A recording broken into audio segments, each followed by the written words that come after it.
Cenab-ı Mevla biz yaratmış olduğu kullarını çok seviyor.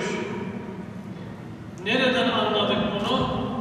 Şundan anlıyor ve biliyoruz ki Cenab-ı Mevla bizim bağışlanmamız için, Rabbimiz bizim cennetlik kullar olmamız için, rızasını ermemiz için fırsatlar hazırlıyor. İşte bu fırsatlar mübarek 3 aylar dediğimiz Recep, Şaban ve Ramazan aylarıdır.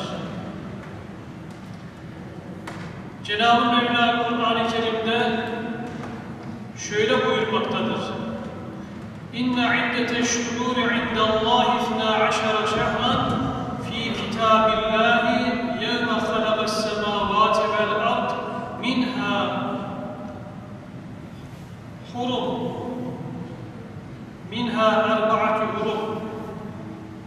Allah yerleri ve gökleri yarattığından beri Allah katında ayların sayısı 12'dir ve bunlardan 4 tanesi de haram aylardır.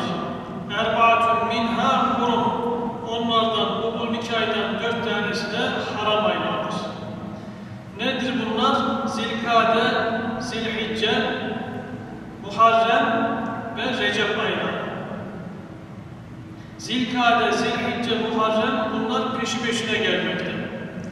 Recep ayı ise daha sonraki aylara takip etmekte.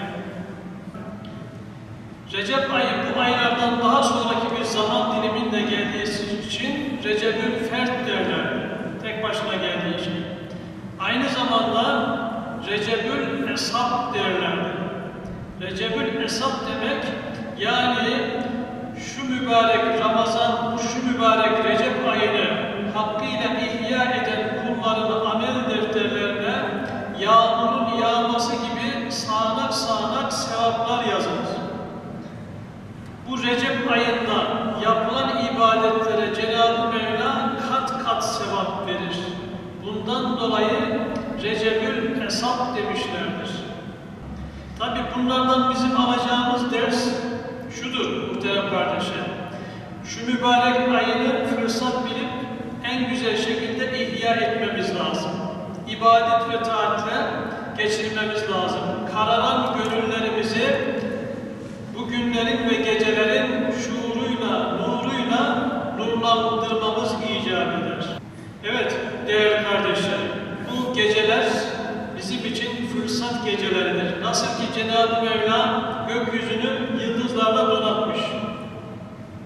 Şimdi her tarafımız ışıklı da gökteki yıldızları göremiyoruz. Yeryüzündeki ışıklardan dolayı gökteki yıldızları fark edemiyoruz. Ama her bir yıldız Cenab-ı Mevla sayısız bir şekilde milyonlarca yıldız yaratmış. Ama bazı yıldızlar var ki insanlara yön gösteriyor. Yön gösteriyor. İşte bu Recep ayı, Şaban ayı, Ramazan ayı da bize yönümüzü gösteriyor.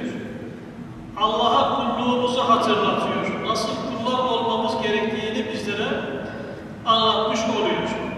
Peygamber Aleyhisselatü Vesselam Efendimiz Recep ayına girildiği zaman şöyle dua eder. Allahümme barik lena Recep'en ve Şaban ve belliğna Ramazan. Ya Rabbi bize Recep ve Şaban aylarını mübarek kıl ve bizi Ramazan ayına ulaştır. Vermeye fırsatı bir geçmez ele, nefis badiyesinde kalma beyim, türlü türlü hevaya dalma beyim. Yani diyor ki ötelerden bize, sana şu aziz ömür nakit olarak veririm. Peşimden kardeşlerim. Şimdi bu gecede kaza namazlarımızı kılacağız. Bu gecede bol bol Kur'an okuyacağız. Bol bol tefekkür ede Cenab-ı Mevla öyle buyuruyor Habibine, onun şahsında bize. Ya eyyühel müzzemmil, ey örtüler bürünen peygamber, bu beni leyle aleyna. Tabi bunlardan bizim alacağımız ders şudur muhterem kardeşlerim. Elhamdülillahi Rabbil alemin. Vel-âkıbetu lil-muttaqîne ve lâ udvâne illâ alel-zâlimîn. Vessalâtu vesselâmu alâ Resûlina Muhammedin ve alâ âlihi ve sahbihi ecmaîn. Bu gecenin hürmetine, Ya Rabbi, yaptığımız ibadet-i taatların hürmetine, getirilen salavat-ı şeriflerin hürmetine, okunan Kur'anların hürmetine, Ya Rabbi, bu gecenin sabahında bizleri affolunanların zümresine dâhil eyle. Ya Rabbi, bizleri affeyle diye inim biliyoruz, bizleri affeyle Ya Rabbi. Bizden başkasına bizleri elaştırma, muhtacına bizleri muhtaç eyleme Ya Rabbi.